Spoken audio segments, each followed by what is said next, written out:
Sir introduction भेजेंगे भाई वो एडजस्टमेंट्स हम सीखने वाले हैं अभी। हर एक चीज के हम एडजस्टमेंट्स के दो इफेक्ट आते हैं, ठीक है। अपन क्या करेंगे, दो इफेक्ट, यहाँ पे मेरे पास ट्रेडिंग अकाउंट बना हुआ है, बैलेंस शीट बनी हुई है और पार्टनर्स कैपिटल या स्लैश करंट जो भी रहेगा तुम्हारे पास वो अपन सीखने वाले हैं, ओके। हर एक एडजस्टमेंट के कितने इफेक्ट करने हैं, दो इफेक्ट। सबसे पहली बेसिक वाले एडजस्टमेंट, क्लोजिंग स्टॉप। ये सेम एडजस्टमेंट सारा वो तुमको पीडीएफ जो भेजा है ना मैंने, उसमें भी है, उसमें भी मैंने तुमको इफेक्ट वाइज करा के दिया है, बट फिर भी यहाँ पे अपन वापस क्या करेंगे, सीखेंगे, ओके। पहला एडजस्टमेंट, ये एडजस्टमेंट हर एक इसमें आती, हर क्वेश्चन में रहेगा, ठीक है।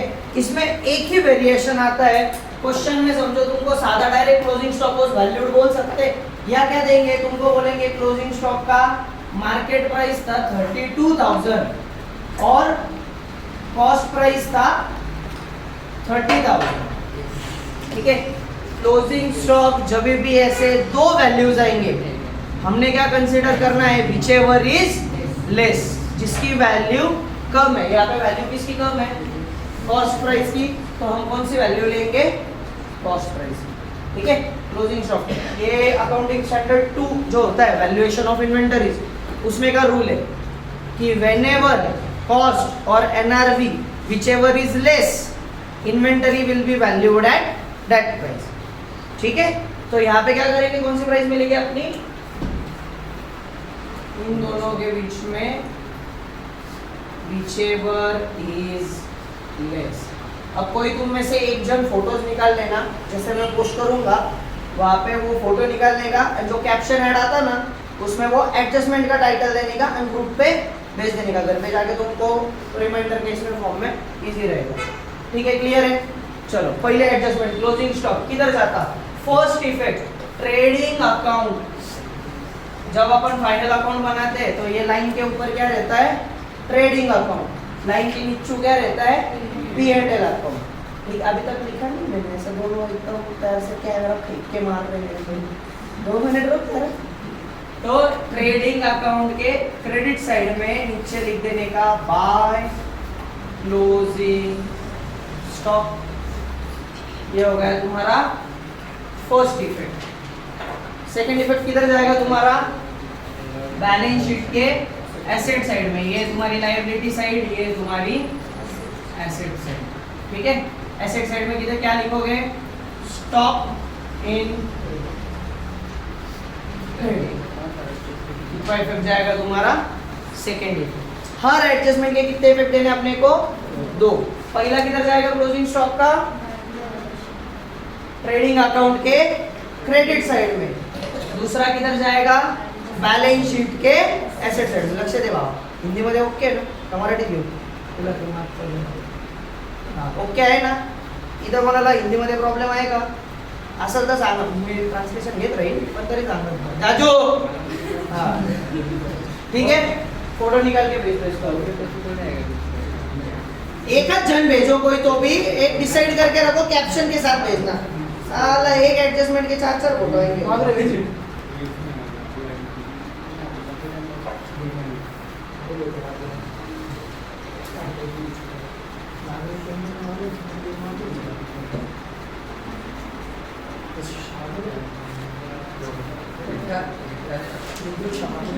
हो गया क्या, वो टिक बुक करते थे एडजस्टमेंट का पेज पर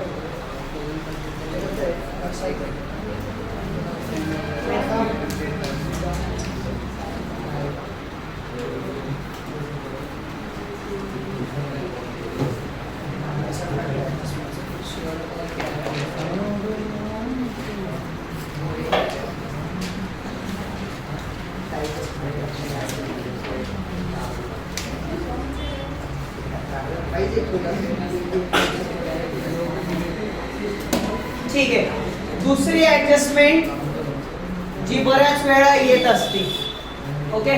पहिली कोणती होती, क्लोजिंग स्टॉक। रिस्पॉन्ड कराल तर कळलं, जर नुसतं बघत राहिली तर काही डान्स नाही करत आहे मी, एवढा चांगला डान्स पण नाही हा बघण्यासारखा, ठीक आहे। इज्जतीत बघा म्हणजे तुम्हाला लक्षात राहील की काय होतंय। Second adjustment outstanding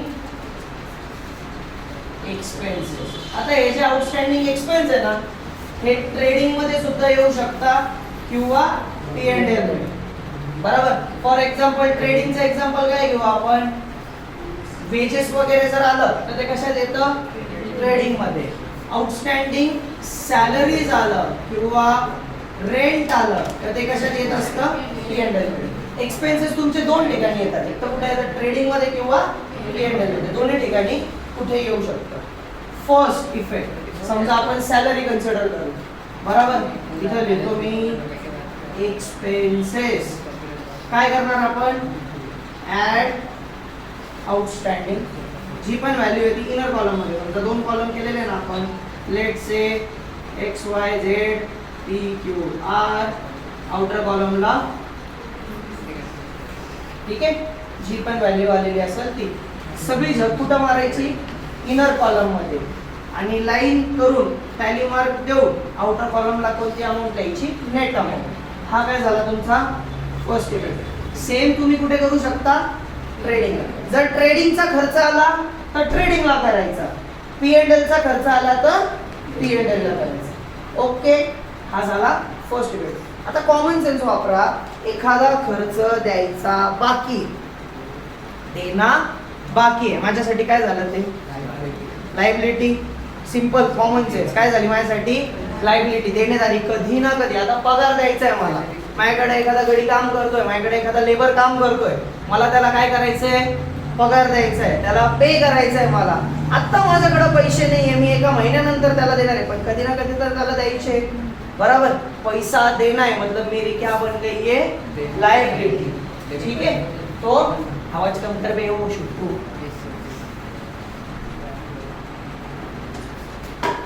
outstanding expenses जो भी रहेगा वो इधर क्या आ जाएगा तुम्हारा, सेकेंड. ठीक है. फर्स्ट किधर, ट्रेडिंग में या P&L में. जो भी खर्चा रहेगा उसको क्या करना है, ऐड कर देना है, टोटल आउटर कॉलम में लिखना है. बराबर. सेकेंड इफेक्ट, बैलेंस शीट के लायबिलिटी साइड में प्यार से किधर भी आया रहो, ट्रेडिंग में आया रहो, P&L में आया रहो, लायबिलिटी में सब एक समान ही आने वाला है. बराबर. क्लियर है. ओके. सेकेंड एडजस्टमेंट खत्म. इसका फोटो निकाल भेज वापस. अगली लगे तीसरी समझा. कौन कर रहा है, कौन, हाँ तू है का, कैप्शन भी दे बर का लगेच.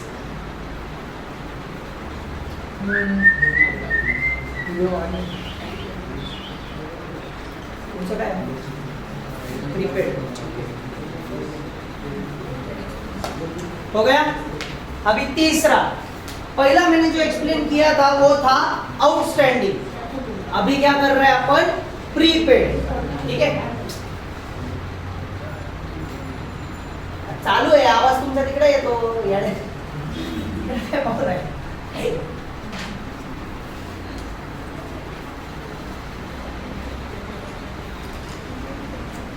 अभी खर्च है. कभी कभी क्या होता है, आपण अपने जो बेसिकली आपला एखादा असेल, वर्कर असेल, त्याला आपण उचल देतो. उचल हा शब्द ऐकलाय का. उचल म्हणजे काय, पगारापेक्षा थोडे पैसे जास्त देणं, ऍडव्हान्स देणं. कधी कधी आपण भाडं पण ऍडव्हान्स देतो. 3 महिन्यांचं भाडं एकदाच देऊन टाकलं, रेंट ऍडव्हान्स मध्ये पे केला. बरोबर. कधी कधी आपण ऍडव्हर्टाइजमेंटचे पैसे जास्त देतो.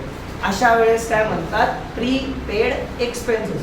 तुमचा मोबाईलचा रिचार्ज आहे, बरोबर, तुम्ही रिचार्ज करता, त्याच्यानंतर पुढे 28 दिन 3 महिने काय ते वापरणार आहे, त्याला काय म्हणतो आपण, प्रीपेड रिचार्ज. पुढच्या 3 महिन्यांचा रिचार्ज मी आत्ताच केला, त्याला काय म्हणतो आपण, प्रीपेड रिचार्ज. इथे एक्सपेन्सेस पण असतात. बेसिक रूल ऑफ अकाउंटिंग, एकदम बेसिक रूल आहे. आपण फक्त ह्याच वर्षाचा खर्च कन्सिडर करतो. काय करतो आपण, only current year. Current year किती पासून किती पर्यंत आहे माझा, 1 एप्रिल पासून नेक्स्ट इयरच्या 31 मार्च पर्यंत. ह्या वर्षाचा जो पण खर्च असणार तोच फक्त ट्रेडिंग P&L ला येणार, बाकीचा सगळा बॅलन्स शीट. बरोबर. आउटस्टँडिंग मध्ये बघा, या वर्षाचं होतं म्हणून मी काय केलं, ऍड केलं. प्रीपेड काय, पुढच्या वर्षाचं मी या वर्षी का घेऊ. बरोबर. उद्याचं जेवलेलो मी आजच घेणार आहे का? आजच करून येणार आहे का मी? नाही, उद्याचं उद्यासाठी, आजचं आजसाठी. म्हणजे तसंच ह्या वर्षाचं कन्सिडर करताना जे पण खर्च, जे पण इन्कम आहे ते फक्त ह्या वर्षाचे कन्सिडर होणार, नेक्स्ट इयरचे नाही. म्हणून प्रीपेड काय करून टाकतो आपण? लेस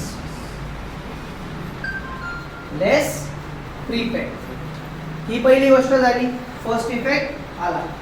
आता मी जर पुढच्या वर्षाचं ह्याच वर्षी भरलेलं आहे तर मला पुढच्या वर्षी भरायची गरज आहे का? कॉमन सेन्स वापरतो मी. 3 वर्षांचं भाडं आत्ताच भरून टाकलंय. या वर्षी मी काय केलं?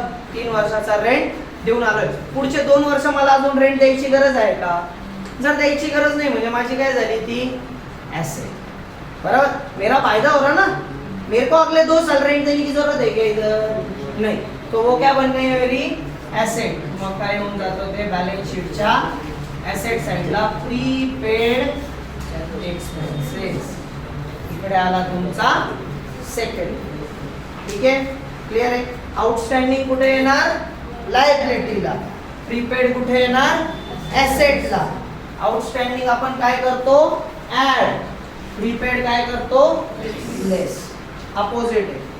आउटस्टँडिंग काय करतो? ऍड. प्रीपेड काय करतो? लेस. कोणत्या वर्षाचं आपल्याला बघायचं आहे? फक्त करंट फायनान्शियल इयर. त्याचेच आपले इकडे रेकॉर्ड होणार. प्रॉफिट जो अॅक्युमुलेट होणार तो त्या बेसिसवर होणार. बाकीचं सगळं कुठे येणार? Balance sheet. क्लिअर आहे? पक्का? शुअर? काढ रे पुढे.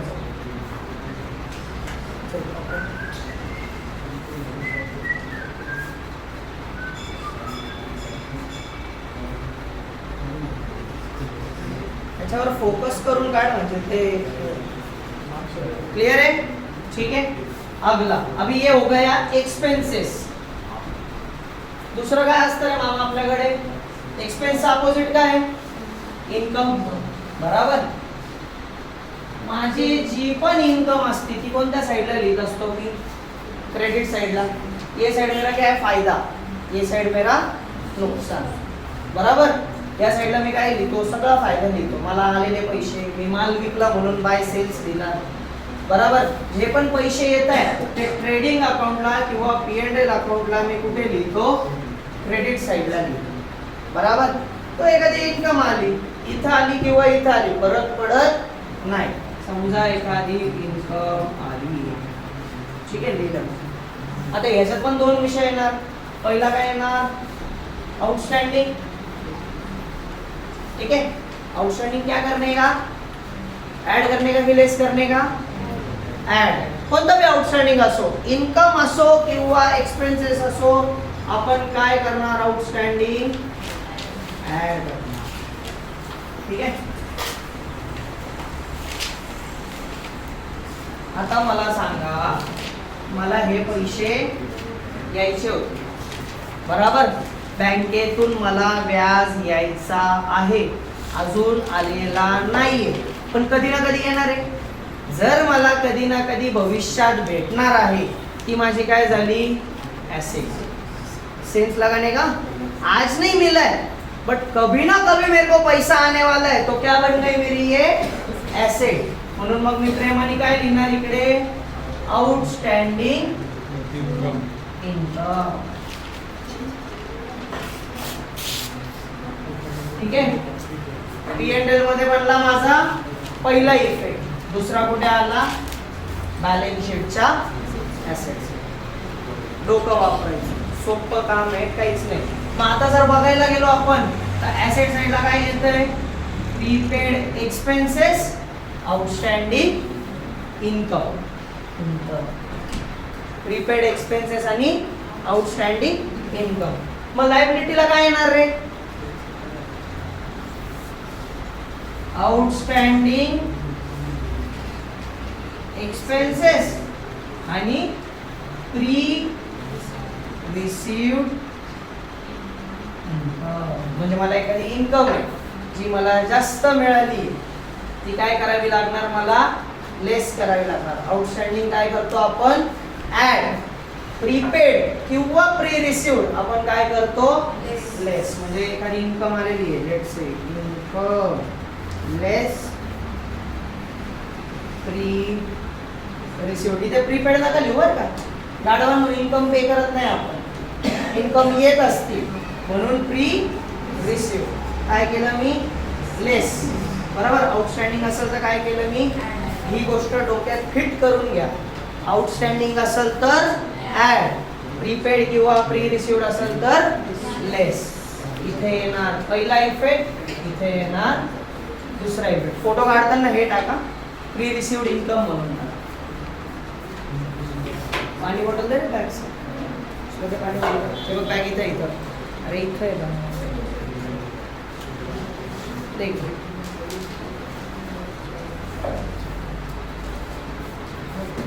हे जे ऍडजस्टमेंट आहे या बेसिक्स आहे आणि या प्रत्येक क्वेश्चन मध्ये असतात. आउटस्टँडिंग तर शुअर शॉट तुम्हाला क्वेश्चन मध्ये येत असतं. आउटस्टँडिंग आलं की काय करायचं, ट्रेडिंग P&L मध्ये ऍड. दुसरा इफेक्ट, जर एक्सपेन्स असेल तर लायबिलिटीला आणि ऍसेट्स असेल तर इन्कम असेल तर ऍसेट्स. ठीक आहे,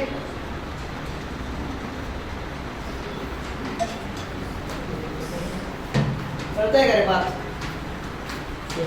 ओके, इकडे लक्ष दे, थोबाड नको उचकू इकडे तिकडे. आता सगळ्यात अवघड ऍडजस्टमेंट शिकवतोय आता. थांबा, ठीक आहे. नाही, पहिले इंटरेस्ट ऑन कॅपिटल वगैरे करून घेऊ, मग बँक डेटची शिकवतो मी तुम्हाला. इकडे लक्ष द्या रे, सगळ्या पार्टनर्स कॅपिटलशी रिलेटेड.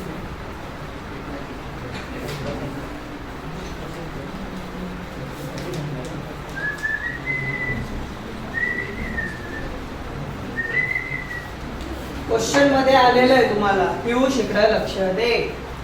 क्वेश्चन मध्ये आलेलं आहे तुम्हाला, interest on capital was provided bye 6%. पहिले तर कन्सेप्ट समजायची, आपण क्वेश्चन सॉल्व्ह केले. इंटरेस्ट ऑन कॅपिटल हा फर्म साठी काय असतो, नुकसान.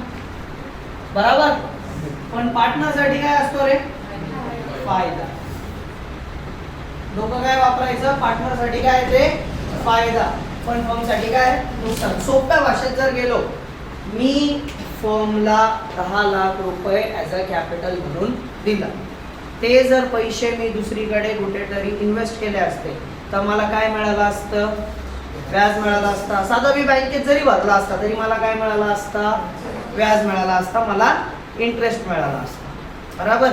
आता फर्म आणि पार्टनर हे दोन वेगळे लोक आहेत. जर पार्टनरनी फर्मला पैसा दिलाय तर तो त्याच्याकडनं काय घेतोय, इंटरेस्ट घेतोय. हा जो इंटरेस्ट येतोय हा पार्टनर साठी काय, फायदा. आणि फर्म देतीये म्हणून फर्म साठी काय, नुकसान. मग डोकं जर लावलं, नुकसान म्हणजे कोणती साइड आहे आपली, डेबिट साइड. म्हणजे प्रेमाने कुठे येऊन जाईल, टू इंटरेस्ट ऑन कॅपिटल.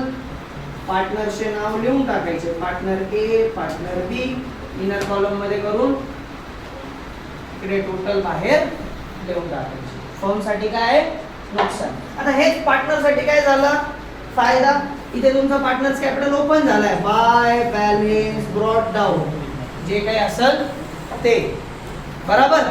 आता पार्टनर साठी काय, हा फायदा. पार्टनरला कॅपिटलवर इंटरेस्ट मिळालाय, त्याचा कॅपिटल इन्क्रीज होणार आहे. म्हणजे काय झालं, बाय इंटरेस्ट ऑन. इथे आला तुमचा फर्स्ट इफेक्ट, इथे आला तुमचा सेकंड. कळालं सगळ्यांना, बरोबर. ओके, फोटो नको काढू. याच्यातच इंटरेस्ट ऑन ड्रॉइंग पण शिकवून देतो. इंटरेस्ट ऑन ड्रॉइंगचं कसं असतं, याचा उलट राहणार. बरोबर. इंटरेस्ट ऑन ड्रॉइंग फर्म साठी काय, फायदा. बरोबर. याच्यासाठी काय, पार्टनर साठी कस काय रे, जर पार्टनर कॅपिटल देतोय तर त्याला काय मिळतंय, इंटरेस्ट मिळतोय. पण पार्टनर जर कॅपिटल घेऊन गेला त्याच्या पर्सनल यूज साठी, पोराच्या कॉलेजची फी भरायची होती, पोरीला नवीन शाळेत टाकायचं होतं, डोमेस्टिक यूज साठी होतं, इन्शुरन्स प्रीमियम भरायचा होतं, जे काही होतं, पैसा कुठून घेऊन गेला तो, फर्म मधनं फर्मचा काय झाला कॅपिटल कमी झाला. फर्म म्हणून इंटरेस्ट ऑन कॅपिटल आला तेव्हा तू माझ्याकडनं काय केलं अपेक्षा की मी इंटरेस्ट दिला पाहिजे बरोबर. आता तू माझ्याकडनं घेऊन चाललाय तर फर्मला पण काय मिळायला पाहिजे पैसा मिळाला पाहिजे. सोपा पूरा उलटा हो जाएगा. फर्म के लिए क्या है फायदा म्हणजे क्रेडिट साइडला काय येऊन जाईल by interest on drawing partner A partner B जो कोणी असेल तो. फर्म साठी फायदा पार्टनर साठी नुकसान. टू इंटरेस्ट ऑन ड्रॉइंग इथे ए बी ज्याचं कोणाचं असेल ते. आता क्विक रिव्हिजन जर डेट ऑफ ड्रॉइंग नाही दिलेला असेल तर किती महिन्यांसाठी घेतो आपण 6 months. If the date of drawing is not given, drawing will be considered interest on drawing will be considered for 6 months. 6 महिन्यांसाठी पूर्ण व्याज काढायचा डिवाइडेड बाय 2 करून टाकायचं. सोपं आहे. क्लिअर आहे पक्का. फोटो टाकताना interest on capital interest on drawing असं टाका.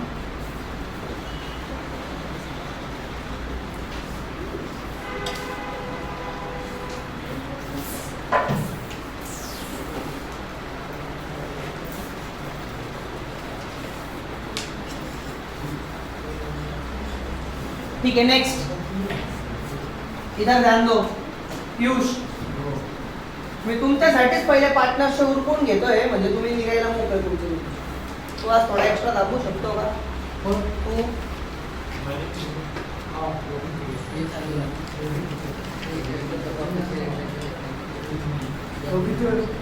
बघू चला प्रयत्न करतो लवकरात आता 2 गोष्टी दोन्ही एकाच याच्यात शिकवतोय. काय सॅलरी टू पार्टनर और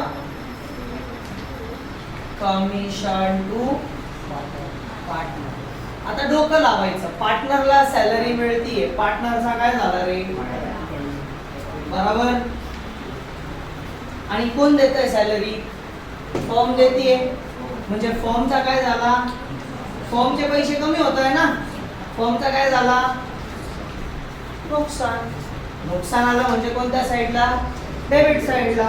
प्रेमाने काय लिहून टाकतो टू सॅलरी टू पार्टनर और टू कमिशन टू पार्टनर.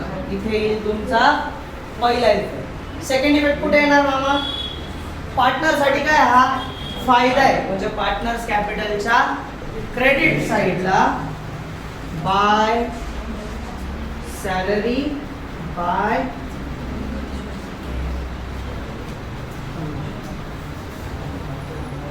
पहिला इफेक्ट दुसरा. ठीक आहे लक्ष नाही दिलं ना तुला काहीच कळणार नाही.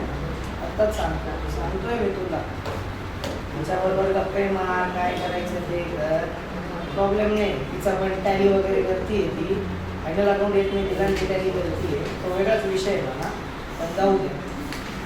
तर जर नाही कळलं final account NPO admission retirement death dissolution 6 ते 7 चॅप्टर या बेसिकवर डिपेंडंट आहे. हे जर नाही आलं काय कुठं जातंय मग 12वी पण अशी छपाक काहीतरी होतं ना इन्स्टा ट्रेंड होता 2 काय एक मछली पानी में गई छपाक 1 12वी पानी में गई. मग परत आपण जुलै देऊ. क्लियर है हो गया सबका. इंटरेस्ट ऑन कैपिटल हो गया इंटरेस्ट ऑन ड्राइंग भी हो गया बराबर. अभी क्या है मेरे पास मामा डेटर्स का है पर डेटर्स का रुक के लेंगे अपन पहले.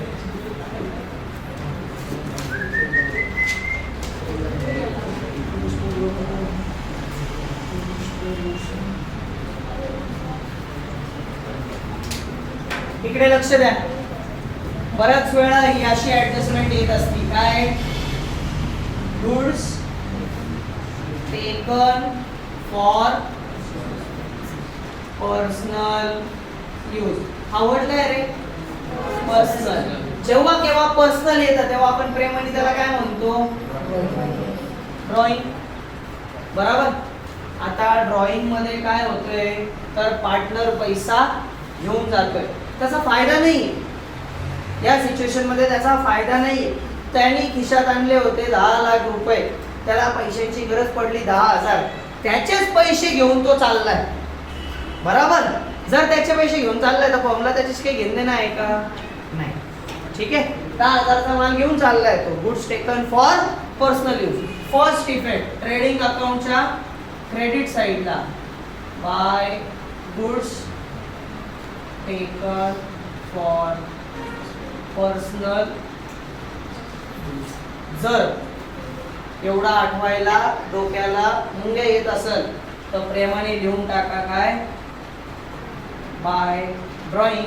ज्या पण पार्टनरने घेऊन गेलं त्याचं नाव लिहून टाकायचं. ठीक आहे. इथे आला तुमचा फर्स्ट इव्हेंट. पैसा कोण घेऊन गेला? पार्टनर घेऊन गेला. पार्टनरच्या डेबिटला टू ड्रॉइंग. ज्या पण पार्टनरने नेलं त्याच्या कॉलम मध्ये लिहून टाकायचं. इथे काय येऊन जाईल तुमचा? क्लिअर आहे? पक्का? फोटो काढ.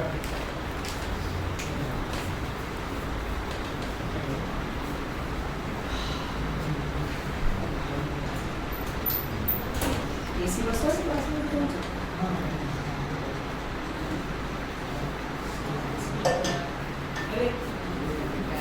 एसी लावायचा आणि तो एसीची वायर आपण जनरेटरला कनेक्ट करू शकतो. म्हणजे आपल्याला लाईट येणार किती आपल्याला लाईट लावायची आहे का सुविधा? आपल्याला आपल्या जवळ कुठं पोहोचले नाही का? काय बोलू राहिला? युट्यूबवर व्हिडिओ जात आहे. मी असे कृत्य करत नाही. मी एकदम स्वच्छ सामान्य माणूस आहे. फुल लाईट बिल भरतो. कमी येतं लाईट बिल पण भरतो. अपडेट टाकू म्हणे पावलट. पॉज केल्यानंतर बोल. तर बोला नाही थोडा. क्या?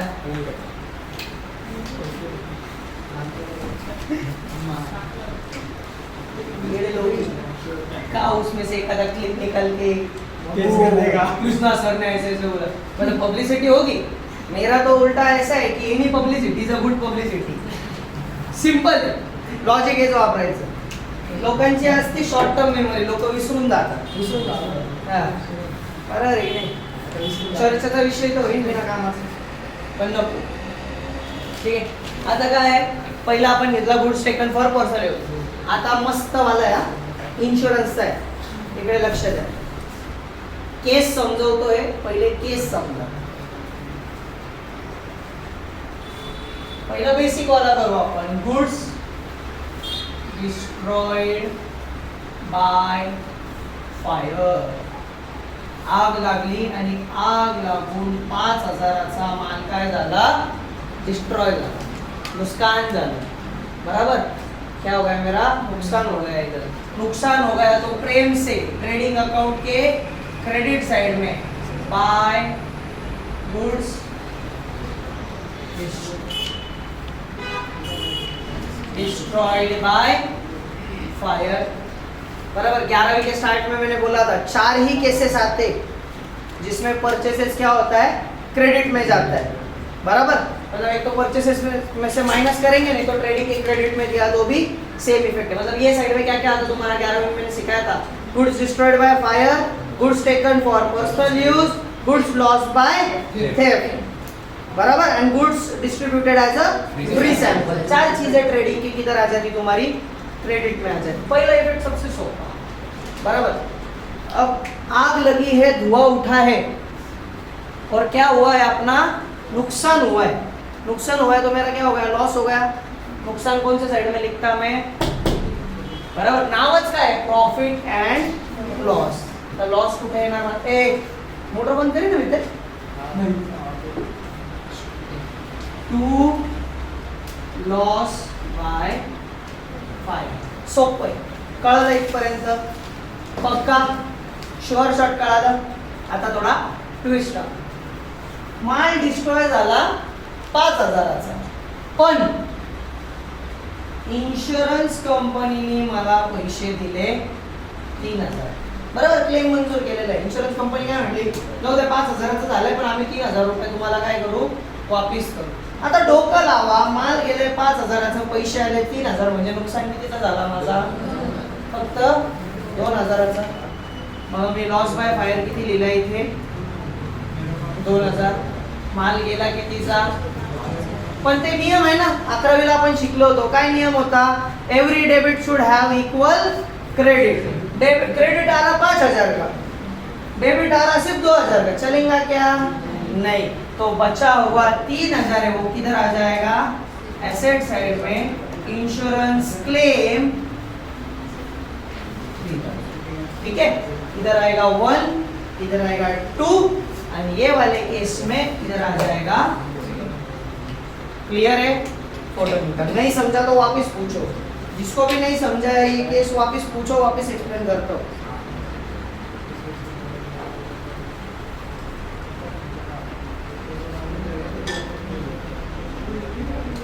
सगळ्यांना कळालं, एवढे हुशार पोरं आहे तुम्ही. मग आहे ना.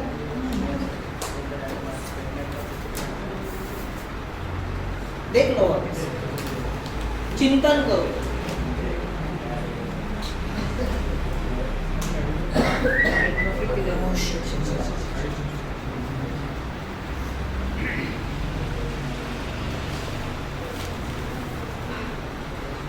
हो गया, नहीं करा.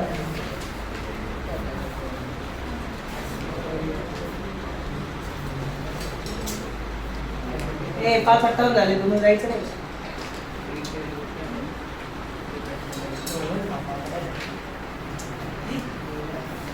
एक मिनट, फोन लगा है मेरे इस पे से, फोन देख पॉज कर देंगे. वाटर अभी देखो यहाँ पे डेटर्स पे अपन, तुम पागल हो क्या रे, तुम इधर ध्यान दो ना, महत्व का क्या है, बिना आपका दिमाग में घुसते वर है. डेटर्स वर किती ऍडजस्टमेंट येऊ शकतात, डोकं वापरायचं आपल्याला. सगळ्यात पहिले येते बिल्स रिसिवेबल डिसऑनर. दुसरा काय येऊ शकतो तुम्हाला, अनरेकॉर्डेड cells, bad debts written off, create RDD at dash %, create reserve for discount at dash %. अशा 5 ऍडजस्टमेंट कशावर येऊ शकतात, डेटर्सवर. डेटर्स एकटा असं आहे ज्याच्यावर एवढ्या ऍडजस्टमेंट येत असतात.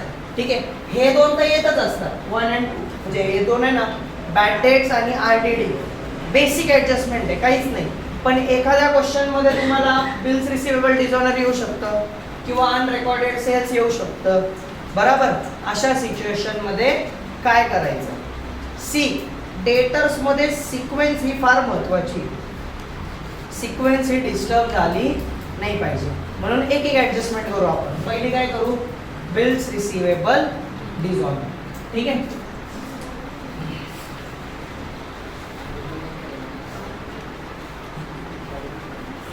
आता बिल्स रिसिवेबल म्हणजे काय.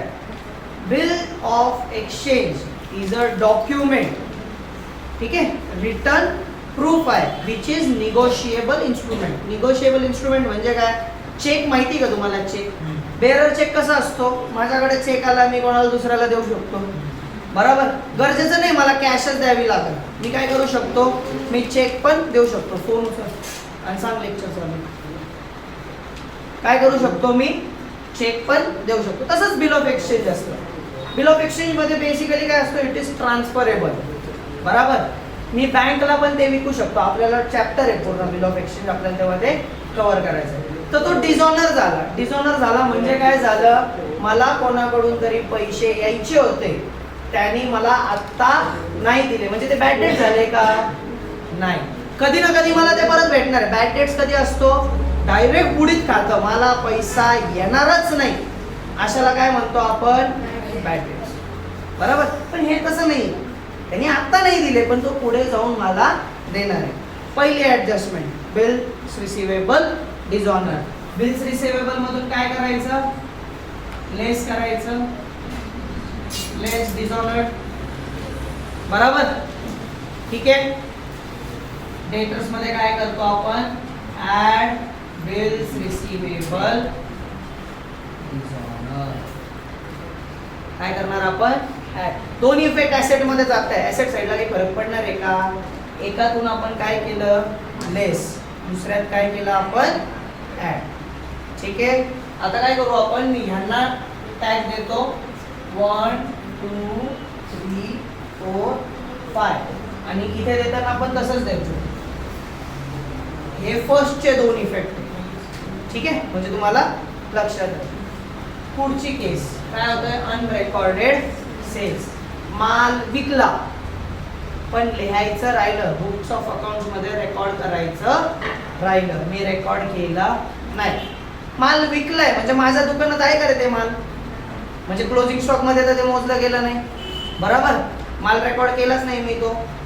पण माल गेलाय, कॅश आली असं काही सांगितलंय का त्यांनी, नाही. अशा मोमेंटला आपण ॲझ्युम काय करतो, माल विकलाय, कॅश आली नाहीये म्हणजे उधारीत माल विकलाय. उधारीत एखाद्याला माल दिला म्हणजे तो काय झाला, माझा डेटर. त्याच्याकडनं मला पैसे यायचे. मग मी काय करतो, ऍड अनरेकॉर्डेड सेल्स. आता नावात काय आलंय, सेल्स. माल विकला पण मी लिहिलं नाही तर सेल्स मध्ये मला काय करावं लागल, अनरेकॉर्डेड ऍड करावं लागणार. बरोबर, मी काय केलं, ऍड अनरेकॉर्डेड सेल्स. सेकंड ऍडजस्टमेंटचे दोन इफेक्ट. ठीक आहे, क्लिअर आहे इथपर्यंत. 2 मिनिटं राहा. चॉकलेट खाली आहे.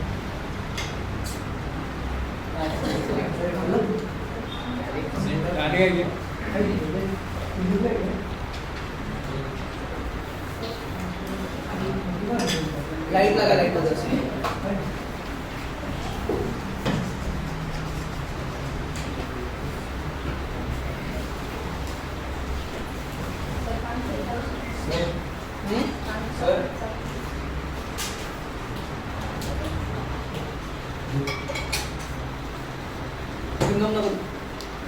दे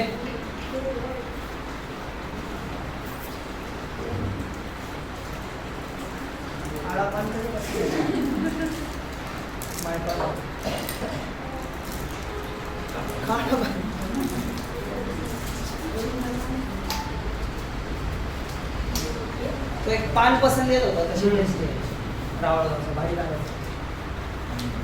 दोन झाले. काय झालं, बिल्स रिसिवेबल डिसऑनर अनरेकॉर्डेड सेल्स. आता इथून पुढे सोपा ऍडजस्टमेंट आहे, डोकं लावायचं नाही. जसा पॅटर्न आहे तो पॅटर्न काय करायचा, फॉलो करायचा. ठीक आहे. काय झालंय, पहिले बॅड डेट्स. बॅड डेट्स म्हणजे काय, पुढील काय, एखाद्याकडनं मला 1000 रुपये यायचे होते, त्यांनी मला 1000 रुपये दिले नाही तर त्याचं नाव लिहून मी तर काय मी त्याच्या नावाची पत्रिका बनवू का, नाही. त्याला मी काय करणार, डेटर्स मधनं काढून टाकणार. जर मला माहिती आहे की त्याच्याकडनं मला पैसाच येणार नाहीये तर झक मारायला मी डेटर्स मध्ये ठेवू का त्याला, नाही. मी काय करणार, लेस. आता जर बघितलं असेल तर मी स्पेस सोडलेला आहे. पहिले सगळे ऍडचे लिहायचे, मग त्याच्या खाली काय करायचे, लेस करायचे. ठीक आहे. मग मी काय केलं, बॅड डेट्स लेस केलं. याला मी आत्तासाठी म्हणतो बॅड डेट्स न्यू. काय म्हणतो, बॅड डेट्स न्यू. ठीक आहे, क्लिअर आहे आता. 2 bad debts old and new bad debts. आता न्यू आणि ओल्ड का म्हणतोय, इकडे लक्ष द्या.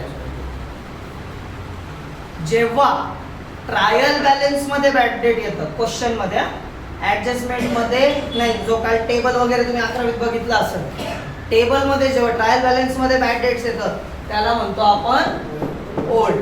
त्याचे किती इफेक्ट येणार, 1. ऍडजस्टमेंट मध्ये आलं म्हणजे किती इफेक्ट येणार, ठीक आहे, इथे एक आणि इथे. क्लिअर आहे. ऍडजस्टमेंट मध्ये आले म्हणून किती इफेक्ट? 2. ट्रायल बॅलन्स मध्ये आलं म्हणून किती इफेक्ट? एकच. तर ट्रायल बॅलन्स मी काय केलं? एकदाच दिलं, पण ऍडजस्टमेंटचे किती इफेक्ट दिले मी? ओके. मग काय झालं? बॅक डेट झाला.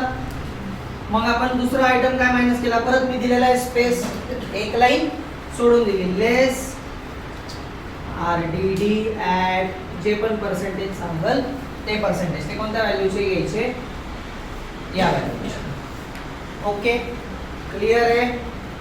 ही झाली RDD. Add new RDD. काय आलंय? न्यूचे किती इफेक्ट? एक कुठं दिला? ENDLच्या डेबिटला. एक काय केलं? डेटर्स मधनं मायनस.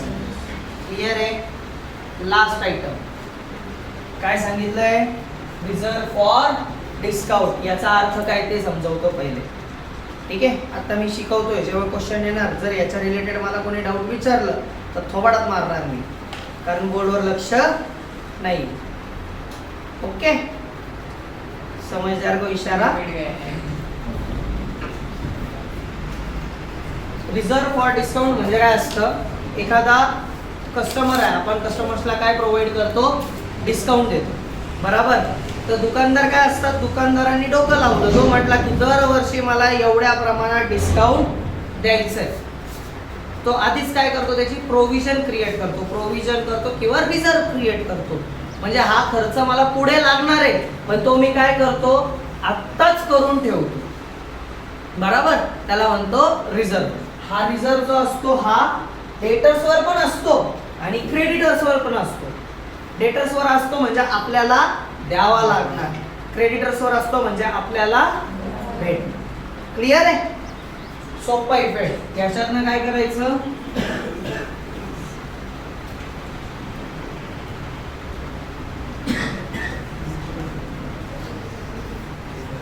दुसरा इफेक्ट, टू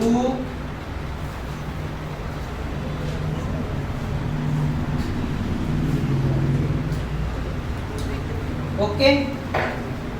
तर हे ऍक्शन दिले नाही ना मी. 3, 4, 5, 3, 4, 5.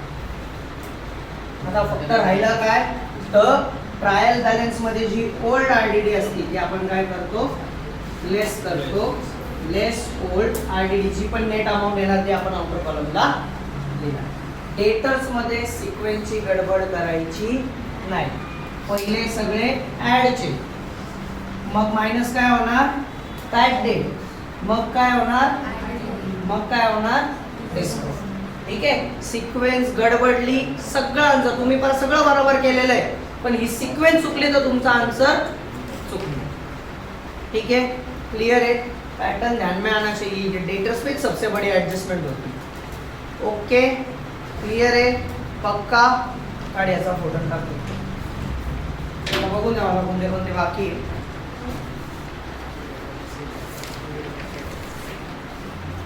ठीक आहे, मेजर तर एवढेच आहे, बाकीचे जसे येईल तसे आपण करू. हा एक थांब, PF इन्व्हेस्टमेंटचा शिकवून देतो फक्त, ते तुम्हाला येणार. काढला काय फोटो? आज नाही सेशन नाही आता काय सेशन नाही. हा तुझा सेशन नाही, पण व्हिडिओचं पण नाही. माझी कॅपॅसिटी आहे ना. आणि मेन म्हणजे फारच जास्त शिकवलं आजच्या आज घंटा कोणाला काही लक्षात राहणार नाही. तुकड्या तुकड्यांनी गेलो तर लक्षात राहील असा विषय. एक तर आपले सूर्यचंद्र सारखे मुलं मुली आहेत, त्यांचे डोके कधी कधी चमकत आहेत, गॅरंटी नाही घेऊ शकत आपण. यांना ट्रेडिंग पेंडल लिहायला अंदर ते पण लिहून नाही आले का?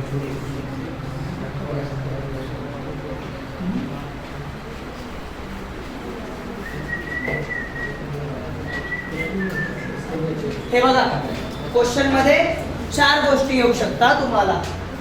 पहिला येईल प्रोव्हिडंट फंड, दुसरा प्रोव्हिडंट फंड कॉन्ट्रीब्युशन, तिसरा येणार प्रोव्हिडंट फंड इन्व्हेस्टमेंट आणि चौथा इंटरेस्ट ऑन पीएफ इन्व्हेस्टमेंट. एका क्वेश्चन मध्ये किती गोष्टी येऊ शकतात तुमच्या? 4. डोकं लावायचं. प्रोव्हिडंट फंड माझ्यासाठी लायबिलिटी. प्रोव्हिडंट फंड म्हणजे काय असतं? एम्प्लॉय असतो ना, एम्प्लॉय आपल्याकडे काम करतोय, तर जो एम्प्लॉयर असतो, दुकानदार असतो, तो त्याच्या एम्प्लॉईज साठी काही तुकडा पैसा बाजूला काढून ठेवत असतो. जेव्हा केव्हा त्याला गरज असेल तेव्हा तो काढून घेतो, बरोबर? तर ही पैसा कोणाला द्यायचा आहे? तो एम्प्लॉयला. दुकानदाराला पैसा द्यायचा आहे त्याच्या एम्प्लॉयला, त्याच्या लेबरला, त्याच्या वर्करला. म्हणजे त्याच्यासाठी काय झाली? लायबिलिटी. पैसा द्यायचा आहे, दिला नाही, द्यायचा आहे. सॅलरी व्यतिरिक्त, सॅलरी नाही, सॅलरी व्यतिरिक्त त्याच्यासाठी भल्यासाठी काही पैसा काढून ठेवलेला आहे, तो त्याचा प्रोव्हिडंट फंड झाला. त्याच्यासाठी लायबिलिटी आहे म्हणून कुठे येणार ते?